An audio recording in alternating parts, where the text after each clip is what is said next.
Hi everybody, I'm Chris. My wife Michelle is on the other side of the camera, and welcome to the Recipe Connection. My wife and I put this little Facebook page together to share recipes and connect people with good food, good recipes, new recipes. We are not professional cooks. We have no formal training whatsoever. I will never claim to be a professional. All I've done is watch a lot of Food Network and done a lot of eating.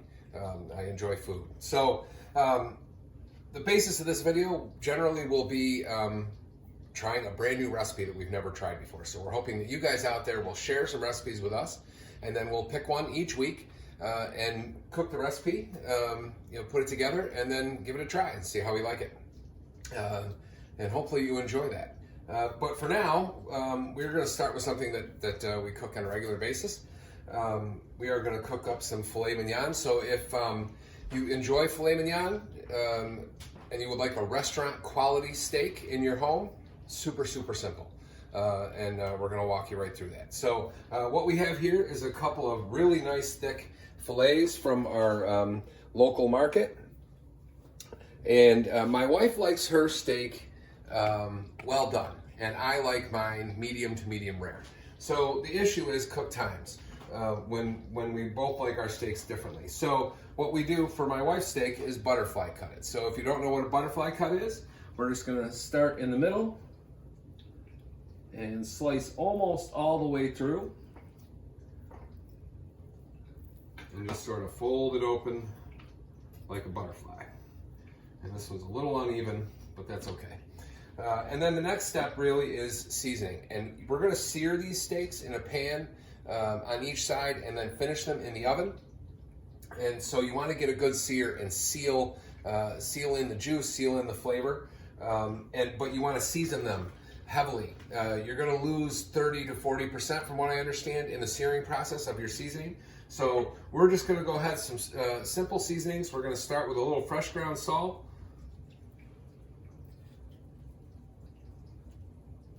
And again, don't be too shy with this, but obviously you don't want to go overboard. You can definitely over season a steak. It's a filet mignon, so it's not super hard to get it to come out right. Pretty hard to screw up a filet mignon, but you can over season the steak for sure and under season it. So we just went with a little fresh ground pepper, a little fresh ground sea salt, and we're doing a little bit of garlic powder.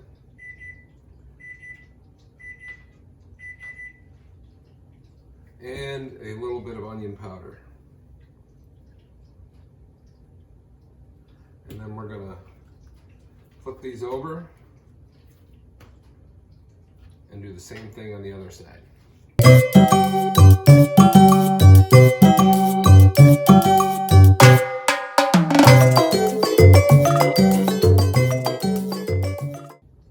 All right, there we've got our steaks seasoned, and we're about ready to heat up the pan and throw those in there, and we'll be back. So we've got our pan heating up here. We want to get it good and hot. Hot oil, hot pan, cold oil, and nothing will ever stick. So that's the rule, I guess. You want to get your pan good and hot. And then we're going to use a high heat oil because we're going to be putting these in the oven at 450. So we're going to use a little peanut oil. You don't need a ton.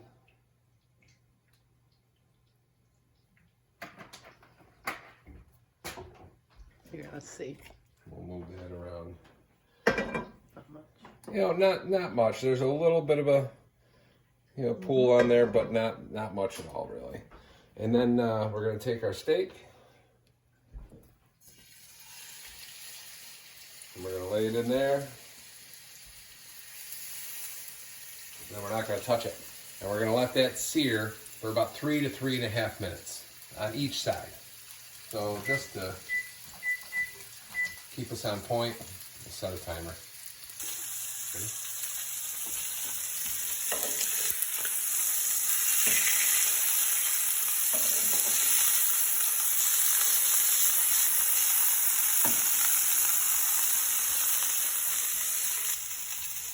All right, welcome back. So our steaks are almost done searing. Our oven temperature is up to 450 degrees where we're going to cook these steaks. What we have here is a little bit of rosemary, fresh rosemary sprigs, and I peeled 6 or 7 cloves of fresh garlic. So these are done searing. We also have some butter here, and this is, I never said this was a healthy recipe. So what we're going to do is we're going to take a few cubes of this butter. We're going to throw it right in the pan with the steak. We're going to take the rosemary, lay that right in there, and then a few cloves of garlic that were peeled and given a little smash. And then we're going to take this whole pan, just like that. We're going to throw it in that oven, 450 degrees. We're going to turn this burner off so we don't set anything else on fire. And you're going to cook those anywhere from 9 to probably 12 minutes, depending on the thickness of the steak and depending on how you like your steak done. And that may take a little bit of experimentation, depending on your oven, depending on your taste, etc. So this steak a little bit thicker than we normally get from our local market. So we're going to set the timer tonight at 12 minutes. And we'll be back. All right, hi everybody. Okay, so our green beans are going. Just to give you a quick high level on the whole meal, we've got the filet mignons obviously in the oven. We're doing a fresh green bean.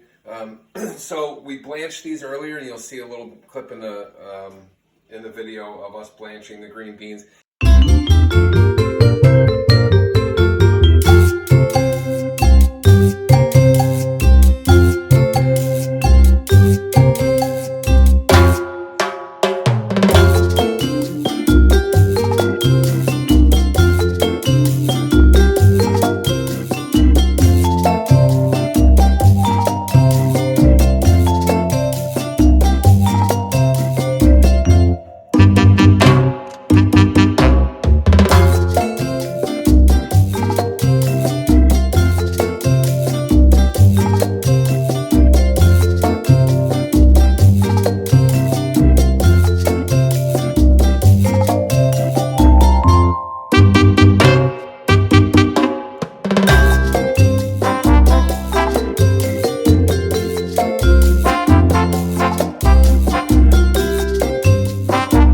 We also are going to be doing some fresh shrimp.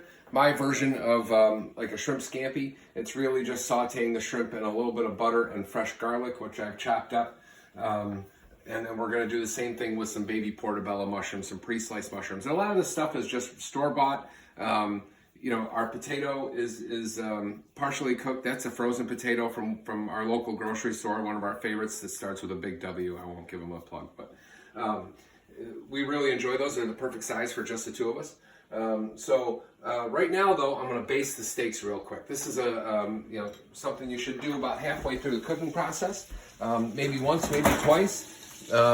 Just sort of take these steaks out of here and lean them back a little bit and pour some of that juice right over the top of the steak again. Makes a big difference. These are looking fantastic. And then we'll put those right back in there. We don't want to take them out for too long. And we'll let those go. All right, so our steaks are done and out of the oven. I don't need that much paper towel. So we're just going to take these rosemary sprigs and some of this rosemary out of here.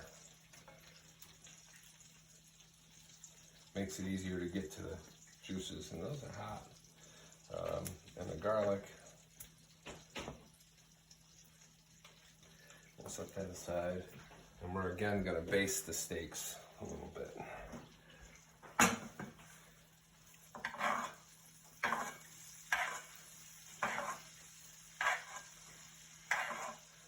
And we're going to let those rest. Let those steaks rest for 5 minutes or so. In the meantime, we are going to get going with our shrimp. So we'll get that going. A little bit of butter. And then we're just going to take the fresh garlic, once the butter's melted, cook that just a little bit, just to get that aroma going, which is a little much for my better half sometimes. And if that's too much for you, here's a little tip. Garlic paste, you can get it at the grocery store. Seems to be a little less fragrant and a little less intense, if you're sensitive to garlic. All right, so our butter's melting. We're just gonna take that garlic, slide that right in there.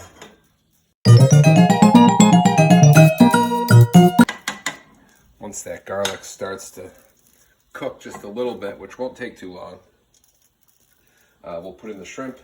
The shrimp won't take long at all, just a minute or two on each side. You can tell when it goes, this is an organic raw shrimp. It'll be nice and pink and opaque. It'll no longer have a transparency to it. We've got mushrooms going in here. Just some sauteed mushrooms. Again, a little bit of garlic, a little bit of butter, some salt and pepper. And here we've got our garlics just starting to get going just a little bit. So we'll let that go for just a second. We're just going to go ahead, add our shrimp to the pan. And we got just a little bit of salt.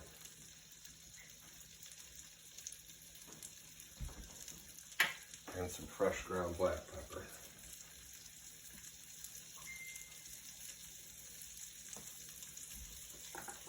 Our potatoes are finishing in the oven. The mushrooms are just about done.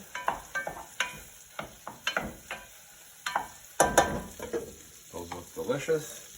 Beans are just about done.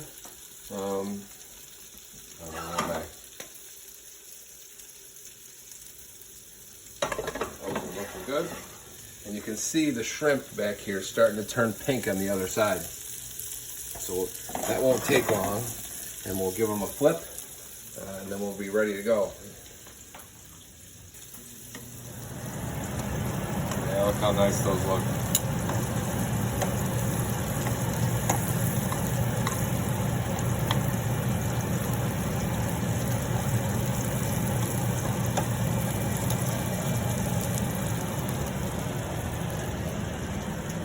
Okay, so everything has been plated up. Our shrimp is done. The frozen potatoes that I was telling you about, this is a potato gratin. Super delicious. Our green beans, the sauteed mushrooms, and of course, the star of the show, our filet mignon. And I'm just gonna give this a cut, and we'll see how we did using a knife that may look familiar at a local restaurant. I think I found it out back somewhere. There we go. So this is more like a medium, which is fine. I like mine medium to medium rare. Still nice and juicy, looking great on the inside. Can't wait to dive in. So if you feel like giving this recipe a try, go for it. Pretty simple, not too hard. Even I can do it. And we'll see you next time on The Recipe Connection.